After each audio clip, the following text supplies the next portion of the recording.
നമസ്കാരം കൂട്ടുകാരെ, ഇതെന്താണെന്ന് മനസ്സിലായോ? ഇതാണ് ചിത്രവധക്കൂട്.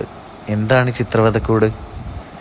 തിരുവിതാംകൂർ രാജഭരണകാലത്ത് കുറ്റം ചെയ്യുന്ന മനുഷ്യരെ ശിക്ഷിക്കാനായിട്ടുള്ള ഒരു ശിക്ഷാമാർഗമായിരുന്നു ചിത്രവധക്കൂട്.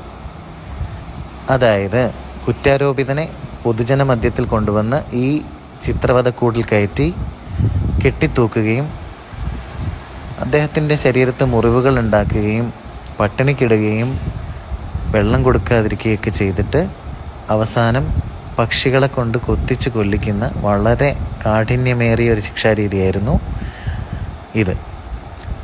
ചിത്രവധക്കൂടിൻ്റെ വേറൊരു പ്രത്യേകത എന്ന് പറയുന്നത് ശിക്ഷയുടെ കാഠിന്യം അനുസരിച്ചിട്ട് കഴുകന്മാരെ കൊണ്ട് കൊത്തിച്ചിട്ടും അവയവങ്ങളൊക്കെ മുറിച്ചിട്ടും ഇതേ രീതി നടപ്പിലാക്കുമായിരുന്നു.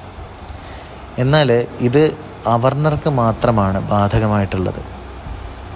അവരുടെ വിശപ്പടക്കാൻ വേണ്ടിയിട്ട് തേങ്ങയും മരച്ചീനിയൊക്കെ മോഷ്ടിക്കുന്നതിന് പോലും ഇത്രയും കടുത്ത ശിക്ഷ കൊടുത്തിട്ടുണ്ടായിരുന്നു. എന്നാൽ കൂലി ചോദിക്കുന്ന അവർണനെ ചവിട്ടിത്താഴ്ത്തിയ സവർണർക്കോ അല്ലെങ്കിൽ ഉയർന്ന മതസ്ഥർക്കോ ഒന്നും തന്നെ ഈ ശിക്ഷാരീതി ബാധകമായിരുന്നില്ല.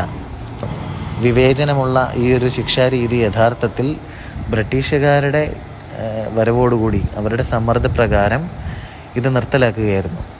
നിർത്തലാക്കിയത് ആയില്യം തിരുനാൾ മഹാരാജാവാണ് 1880.